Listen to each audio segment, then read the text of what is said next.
recomendações, curiosidades e muito mais.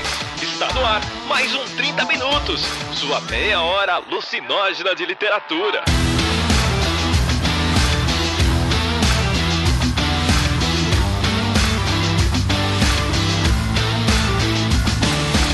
E eu sou o Vilto Reis e hoje eu estou aqui acompanhado do meu amigo Jefferson Figueiredo, que dizem as boas línguas que é um grande leitor de entretenimento no ônibus, no transporte coletivo. Eu não sei o que o Vilto tá falando mal de mim, mas eu me defendo de tudo e meus advogados vão falar contigo, basicamente. Mas é isso aí, gente. Eu tô aqui aguentando o Vilto e substituindo a Cecília, ou seja, só eu vou xingar o Vilto hoje, tá?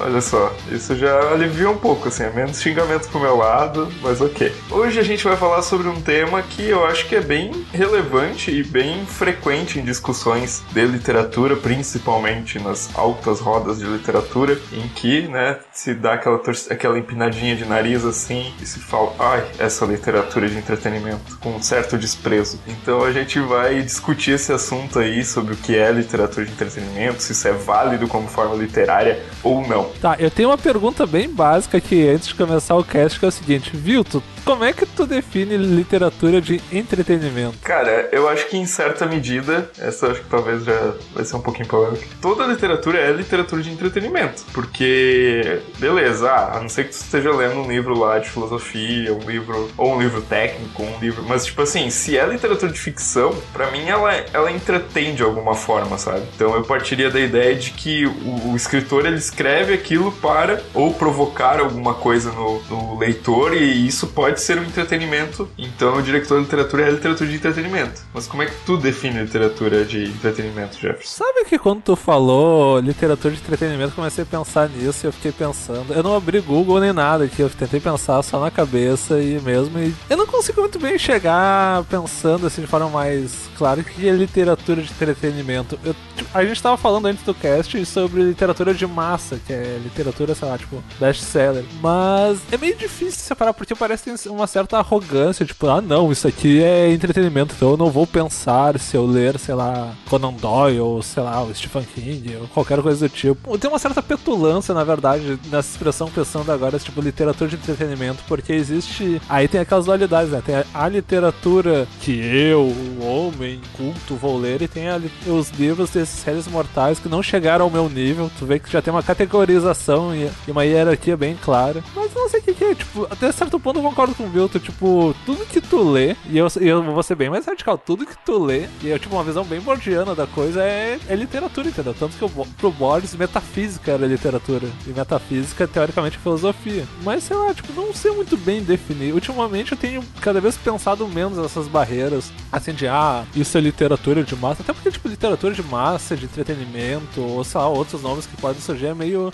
Tem um certo quê de recalque da pessoa, tipo, isso é pra vocês que são a massa, então enquanto eu fico aqui lendo meu Moby Dick, olha o Ahab aqui passando páginas e páginas obcecado com esta baleia, olha essa linda metáfora. Eu acho que se baseia muito numa ideia de que, tipo, ler me faz uma pessoa melhor. E não necessariamente ler te faz uma pessoa melhor. Inclusive não importa o que tu leia, né? Tu pode, tipo, ler, sei lá, as grandes obras da humanidade, os grandes clássicos e continuar sendo um bosta, né? O Harold Bloom é um bom exemplo disso, né? Só lê clássico, tem um livro porque o cânone ocidental, e é um pau no cu, filho da puta, chato pra caralho. Então, tipo, eu acho que se baseia muito essa ideia, assim, sabe? E tipo, o cara gosta de ler livros de espionagem, então ele... não é um leitor de literatura. Cara, quem disse, sabe? Quem disse o que determina o que é um leitor de literatura, sabe? E que diferença isso faz também, né? Não, e tem uma coisa assim que, quando a gente pensa nesses tipos de categorias, é engraçado que isso não tá na literatura, assim, tipo, não tá na literatura enquanto texto em si, porque texto basicamente é o que é texto, entendeu? Texto não é bom ou ruim por ser texto. O texto é bom ou ruim segundo nós, leitores, pessoas, seres humanos que avaliamos o texto.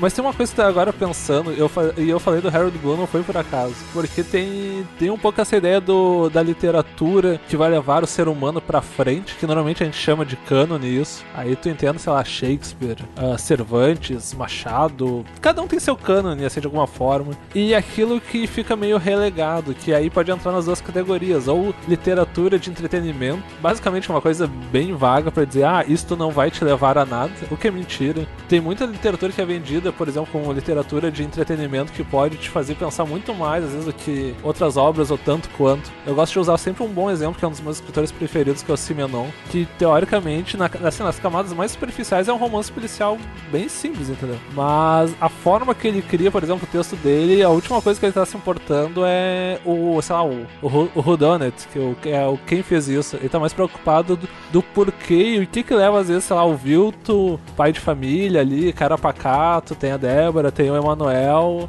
matei o vizinho, entendeu? E tu vê, tu investiga a vida dele e tu vê que aparentemente ele não tinha nada pra isso, mas tem circunstâncias que podem levar, ou ações, ou camadas que a gente não conhece. Mas isso é só pra pegar um tipo, assim, de literatura de entretenimento. E eu não sei, cara, tem essa ânsia, e a gente, enquanto ser humano, a gente tem muito essa ânsia de colocar nós e eles, entendeu? E normalmente esse nós é sempre bom e o eles é ruim, de alguma forma, porque é sempre aquela coisa assim, nós, os hipsters que fazemos isso, que nós lemos, sei lá, Shakespeare, lemos Machado, e vocês que leem Stephen King. Inclusive, eu cito exemplo muito do Stephen King, porque por mais que eu não seja muito fã do cara, sei lá, tipo, se tu quer ler Stephen King, beleza, entendeu? Eu não gosto, o mundo vai seguir girando, mas eu já vi, principalmente no curso de letras aqui da URGS, gente que entrou no curso de letras porque lia Stephen King e depois de um tempo meio que renegava isso como, não, eu não posso falar disso, isso é o meu passado negro. Não, eu não entendo.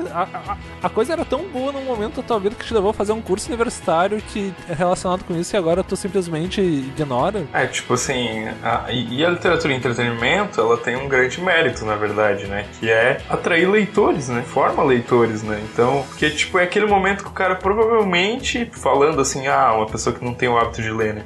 Eu senti curiosidade por esse tema e eu vou atrás e, de repente, o cara se vê lendo um livro, sabe? Então, tipo, ela tem um papel muito importante, inclusive, na iniciação literária. Alguém vai dizer, mas daí esse cara não vai ler outros livros. Beleza, mas esse cara já não ia ler outros livros, sabe? E pelo menos ele teve um contato, uma experiência e provavelmente uma experiência positiva. Futuramente, quem sabe, ele pode chegar a ler outros livros, porque ele já leu ele já venceu essa coisa, tipo, cara, ler um livro do começo ao fim. E quantos de nós já não ouviu, assim, de alguém, às vezes uma criança que tá começando a ler, um adolescente ou mesmo um adulto, eu li um livro do início ao fim, tipo, contando isso como uma vantagem, sabe? Então, cara, eu acho que a literatura de entretenimento, ela tem um papel muito importante, assim, na formação do leitor, de atrair mesmo e de provocar. E aquela coisa que eu falei, assim, de a literatura não vai te fazer uma pessoa melhor, mas ela tem também uma função de, talvez ela possa, sabe? Não é de certeza, mas talvez ela possa, porque ela vai te colocar em contato com outras ideias, com outras experiências e também com uma coisa assim de tipo, cara, vidas que eu nunca jamais teria contato e agora eu posso viver aqui com esses personagens, sabe? E é por isso que, tipo, eu sou muito fã e defendo a literatura de entretenimento. Olha só. A que ponto chegamos, né? A que ponto chegamos? Tá, mas falando sério agora, o Vilto falou num ponto assim, que eu acho que é bem importante e eu penso assim, que nem assim se pensa enquanto professor, entendeu? Literatura de entretenimento, sabe lá que porra é essa de literatura de entretenimento? Ela tem muita a ideia de formar leitores, entendeu? Isso é uma coisa que, mas ele tá lendo, sei lá, ele tá lendo autor X enquanto ele podia estar lendo autor Y. Me desculpa. Tem uma coisa nesse tipo de pensamento que é a suposição que todo mundo começa pelo mais difícil, o que é mentira. A gente sempre começa. Acho que todo leitor, invariavelmente, ele começa por algo mais, abre aspas, fácil, ou de leitura mais fácil, que não precisa ser necessariamente literatura de entretenimento, pode ser, sei lá, gibi, ou sei, qualquer coisa, entendeu? Não importa, assim, o tipo de leitura. Pra depois avançar, ou sei lá, tipo, se mover pra leituras mais complexas. E esse papel é muito importante da leitura de entretenimento, porque ela, às vezes, ela vai cooptar pessoas que não leriam, que nem o Vilto falou, gosto do assunto A, entendeu? Eu vi um livro aqui, um livro de 100 páginas. Pra gente até parece estranho falar isso, né? Um livro de 100 páginas como algo grandioso. Mas pra algumas pessoas que nunca leram um livro na vida, ler um livro de 100 páginas é literalmente um desafio. É uma coisa, é que nem correr, entendeu? Agora que comecei a correr mais seguida, eu começo a entender a metáfora do Murakami de correr, porque é uma coisa que tu vai fazendo aos poucos e tu vai ganhando literalmente força, entendeu? Porque ler não é um tipo de atividade simples, se a gente pensar de forma cognitiva, principalmente se tu não tem o hábito, e 2, tu também não tem um contexto que tu tá acostumado a ver pessoas fazendo aquilo pra reproduzir de alguma forma. E aí tá, tipo, literatura de entretenimento simplesmente vai pegar isso, vai criar um leitor, vai abrir possibilidades que se a pessoa vencer essa barreira de, li o primeiro livro, pode chegar no segundo, pode chegar no terceiro, pode chegar, sei lá, no 10º, pode chegar na alta literatura, sei lá, qualquer bosta do tipo, mas pode chegar, tipo, a ser um leitor que nem eu, que nem o Vilto, que nem a Cecília, que nem vocês estão ouvindo. Pode às vezes virar até, tipo, uma pessoa no curso de letras, uma pessoa no curso de jornalismo, de curso de comunicação em geral. Mas aí tá, isso que a gente tem que colocar. A leitura não vai te fazer uma pessoa melhor, mas ao mesmo tempo a literatura de informação, ela pode te dar a possibilidade de acessar coisas diferentes, entendeu? E principalmente pra quem não tá acostumado a ler. E isso é muito foda.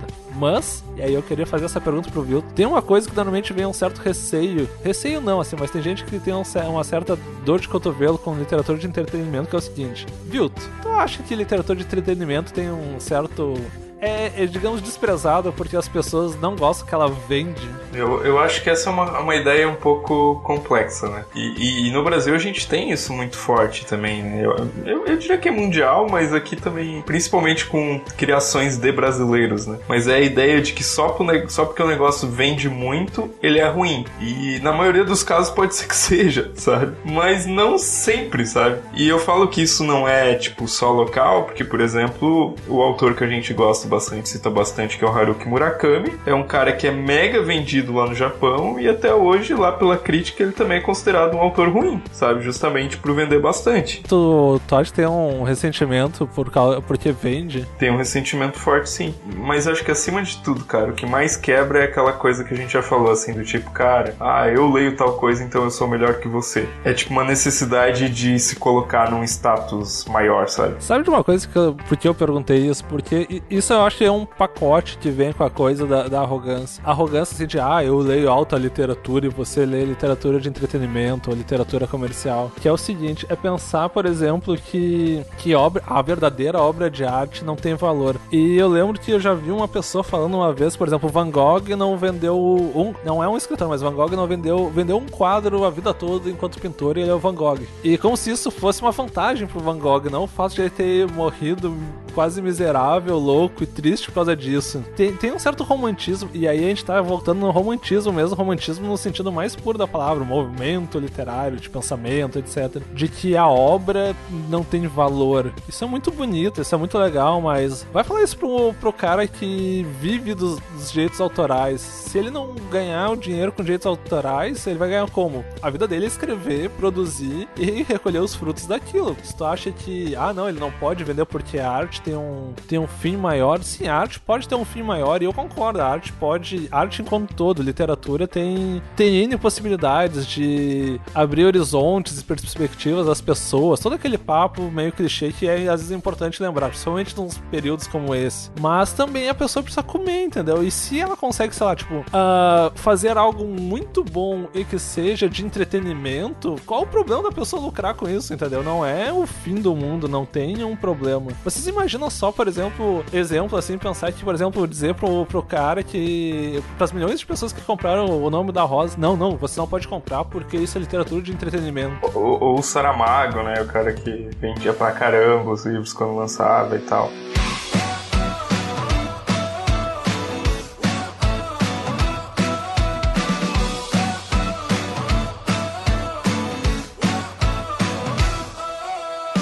Eu joguei no Google e tem a diferença entre literatura de entretenimento e literatura comercial. E eu comecei a ler enquanto o Vilto falava e eu não entendi qual é a diferença. Aí eu vou perguntar pro Vilto, qual é a diferença entre os dois pra ti? Literatura de entretenimento e literatura comercial?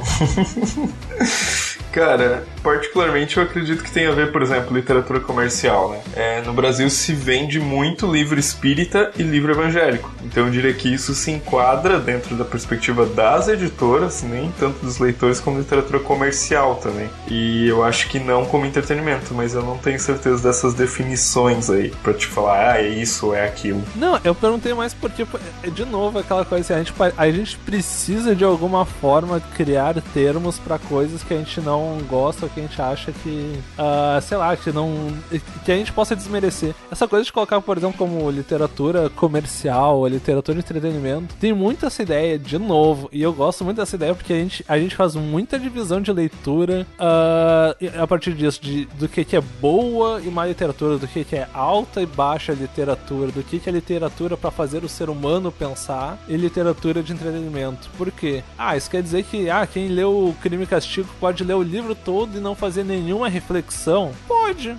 Nada impede, assim, pensando de uma forma bem pragmática, a leitura, assim, tu e o texto pode te incentivar a fazer altas reflexões, mas tu pode passar o Crime e Castigo inteiro sem fazer uma maldita reflexão e o mundo vai girar, entendeu? E às vezes até por outras coisas que vão além da leitura, mas que estão no processo de leitura, tu lê uma cena, assim, num suposto livro de entretenimento e tu, eu nunca tinha pensado que isso poderia ser diferente, ou imaginar uma outra perspectiva, ou, por exemplo, que nem o Vilto falou num cast atrás, que eu não lembro o autor agora, que ele falou que ele, não sabia que podia se pensar o mundo de outra forma, porque nunca ninguém me ensinou isso, né? E muito desse tipo de coisa tá numa ânsia nossa de categorizar e sempre categorizar coisas que sejam boas ou mais elevadas, e aí já vem todo um lado pejorativo de pensar que é entretenimento. Entretenimento pra gente é sempre aquela coisa, tu faz e passa, entendeu? Eu vejo novela por entretenimento, vejo filme por entretenimento. Não, leitura tem que ser algo complexo, como se o entretenimento em si, tipo, o ócio não pudesse ter algo bom também, e não ter algo criativo e enriquecedor nisso. E tem uma outra coisa também, né, que era o que eu queria falar e que eu tinha esquecido. É que muitos livros que são clássicos hoje eram entretenimento pra época, né? E eu gosto de citar sempre uma coisa que ficou na minha mente, né, que quando eu li as novelas exemplares,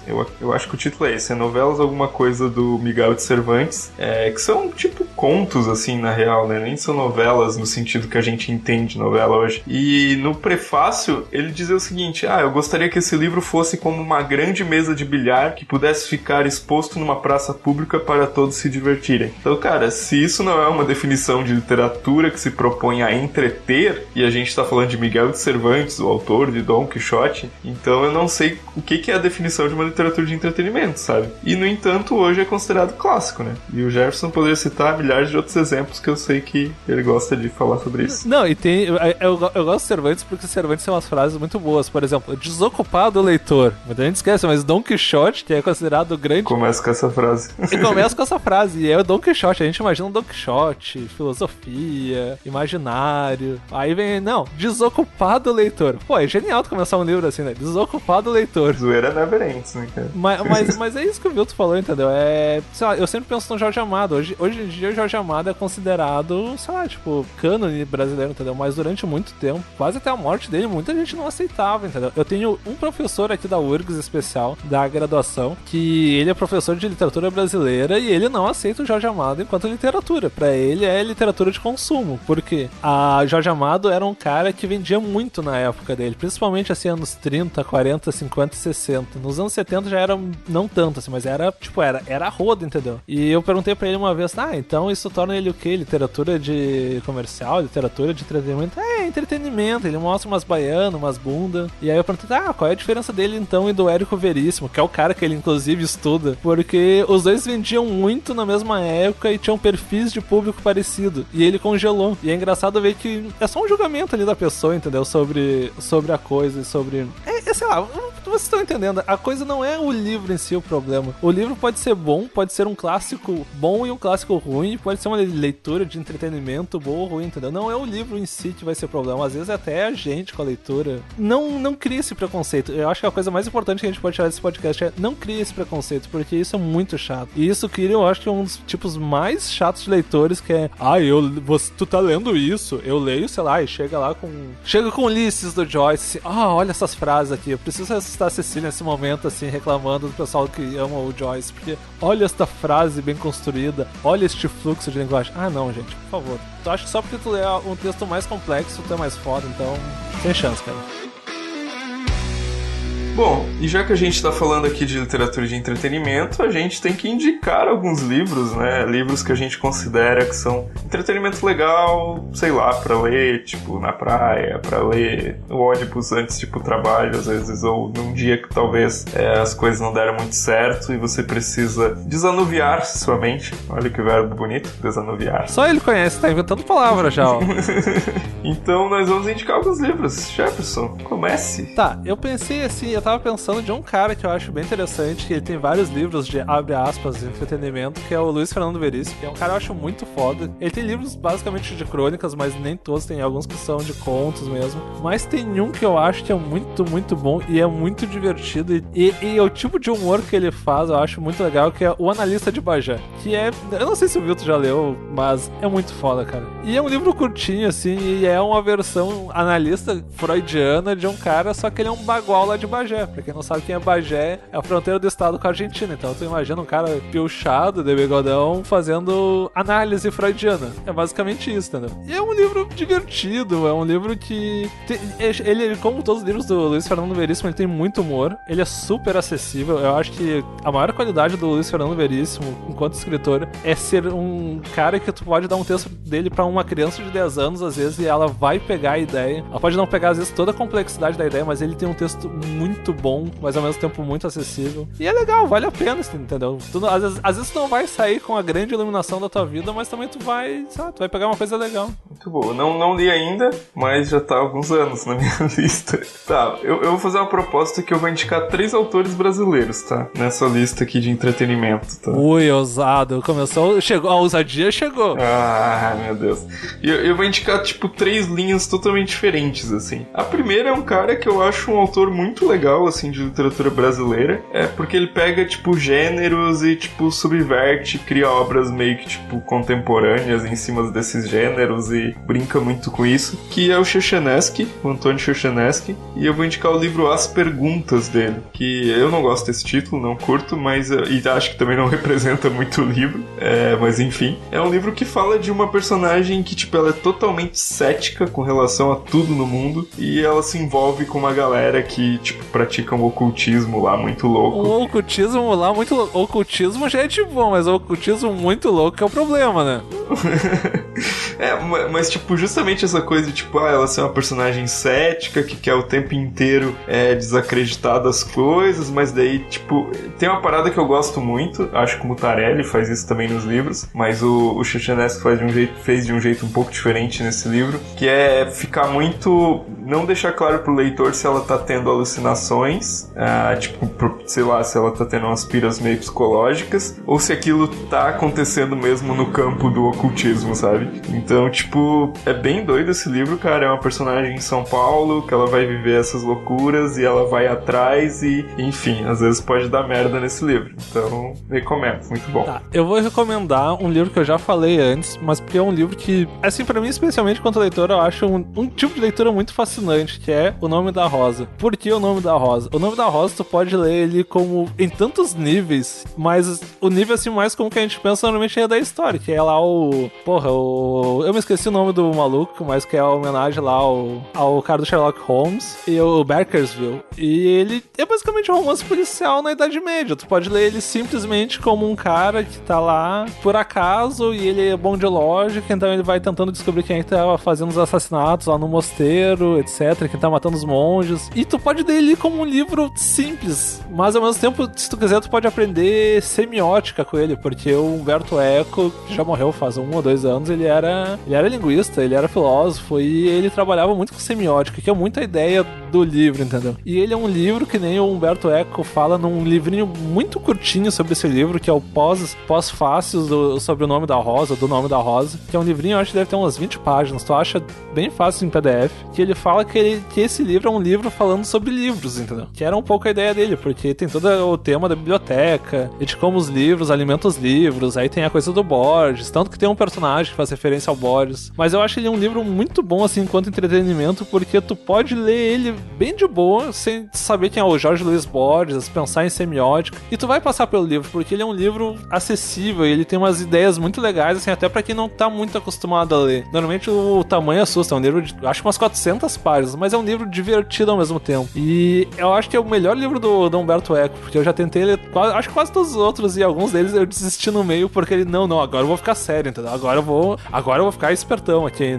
Não rola, entendeu? Leia O Nome da Rosa. É um livro bonito, é um livro divertido, tem uma história, tem uma reviravolta muito legal no fim. E isso eu acho importante, assim, quando a gente fala só de leitura de prazer, leitura só de entretenimento. Ele tem uma história também, e tem uma história com reviravoltas e duplo twist carpado, de tanto plot twist que tem. E é isso aí. E eu sei que o Wilton também gosta, eu acho. Não gosto.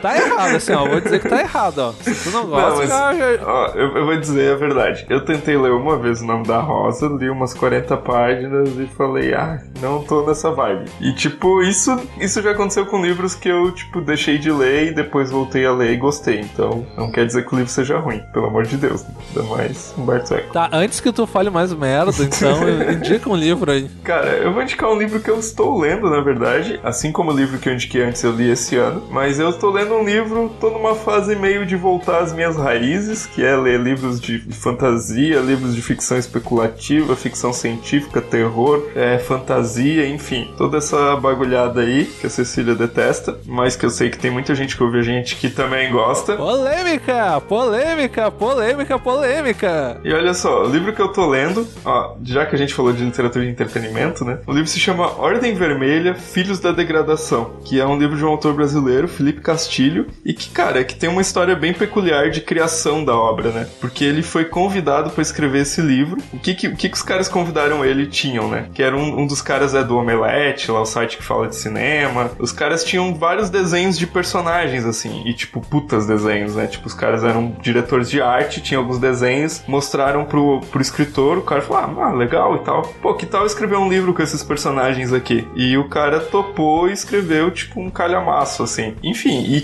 a história trata-se, assim, de um mundo onde quase o mundo inteiro foi destruído, porque a galera fez muita merda, e aí, tipo, eles vivem num lugarzinho, assim, tipo, pequeno, onde vivem várias raças, assim, e aí tem toda uma questão de religião, política, escravidão, enfim. É uma parada de bem fantasia, assim, que eu achei bem bacana, porque tem algumas ideias originais, e tem algumas ideias que, tipo, são reaproveitadas de outras obras, como toda obra de fantasia tem, a coisa das raças, gigantes, elfos, anões e blá blá blá. Mas enfim, tô curtindo bastante a leitura e recomendo. Isso é droga, vou dizer, maconha isso daí. ET gigante? Os caras, vou dizer, os caras são viciados no carvão lá na obra, então não quero dizer nada, mas... Maconha, meu irmão, vou dizer assim, só falta dizer que tem música, né? Tá, vamos acabar o cast depois dessa, porque depois de ET gigante, não... Tá, tô brincando. Cada um gosta do ET que gosta, eu gosto do Matador número 5, que inclusive é um livro de entretenimento, se vocês quiserem. É um livro muito doido, a gente fez um podcast esses tempos, sem a Cecília também, porque a gente decidiu que não vai mais gravar sobre o Murakami sem a Cecília, o próximo. Tá saindo o livro do Murakami e a gente vai gravar com a Cecília. Vamos fazer hashtag Cecília Murakami, é isso aí. Mas eu acho que é por isso por hoje. Não sei se o Vildo quer falar mais alguma coisa. Bom, e como eu falei que eu ia indicar só autores brasileiros, eu também vou indicar uma autora de um livro que eu li recentemente e achei bem massa. Eu falei que as minhas 3 indicações eram bem diferentes uma da outra, mas é porque eu acho legal, tipo, tu não ficar preso a um estilo de literatura. Oi, isso é diferentão, eu sou hipster. Não, aquela parada que a gente sempre fala, cara, não fica preso a um estilo de literatura, né? Tem tanta coisa massa que você pode absorver. E o último livro que eu vou indicar é Olhos d'Água, da Conceição Evaristo, que eu não sei se eu já falei em outro cast, mas é um livro de contos, e são contos muito, muito, muito bons, que retratam, tipo, a perspectiva dela como mulher escritora negra, assim. Mas ela, tipo, ela tem muitos personagens diferentes, assim, cara. Os personagens são muito humanos e muito... não são o típico personagem retratado na literatura, sabe? E ela consegue, tipo, trazer isso de uma forma muito sensível e muito chocante, assim. Porque ela narra, tipo, um fato que, sei lá, a mulher que, tipo assim, abandonou 3 filhos e ela, tipo, vai lá e para e descreve as motivações da mulher, e por mais que tu ache um negócio horrendo,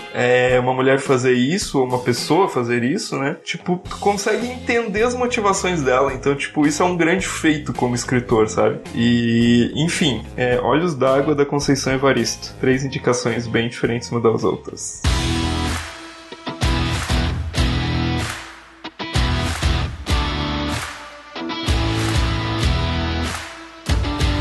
Então, gente, esse é o nosso podcast aí sobre literatura de entretenimento. Lembrando que essa discussão não acaba aqui, né? Então, eu quero saber do Jefferson as perguntas aí pros nossos ouvintes. Pergunta, cara, leitor, o que é literatura de entretenimento pra ti? Tu consegue definir qual é a diferença de literatura de entretenimento e literatura comercial? E qual é a diferença de literatura de entretenimento pra só literatura ou alta literatura? E eu queria que o pessoal falasse, eu sei que vocês já falaram, mas falar sobre se vocês acharem importante sobre formação de leitura com literatura de entretenimento e livros que vocês recomendam também, que vocês acham que é só, abre aspas, literatura de entretenimento, que é legal de ler por, sei lá qualquer motivo. E é isso aí. Semana que vem a gente libera a Ceci de volta. Mentira, ela pediu folga essa semana e eu não lembro porquê. Mas beijo, Ceci, nós te amamos, mas não todos, e é isso aí. Então é isso, minha gente. Esse é o nosso podcast de hoje e até semana que vem, nosso próximo episódio. Valeu!